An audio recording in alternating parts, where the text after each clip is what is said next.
ভালোবাসা সুন্দর যদি ভালোবাসতে জানো। ভালোবাসি বলে হাত ধরাটা যতটা সহজ না, ভালোবাসি বলার পরে হাতটা ধরে সেই পথ চলাটা অনেক কঠিন। কোনোদিন একসাথে থাকা হবে না জেনেও সেই হাত ধরাটা অনেক কঠিন। কোনোদিন একসাথে থাকা হবে না জেনেও তাকে পাগলের মতন ভালোবাসাটা অনেকটা কঠিন। এভাবে পথ চলাটা অনেক কঠিন।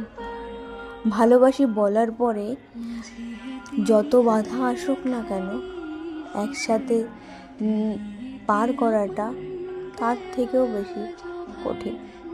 আর যখন ভালোবাসিটা বলার পরে অনেক বাধা আসে, তখন ভালোবাসাটা না থাকে না।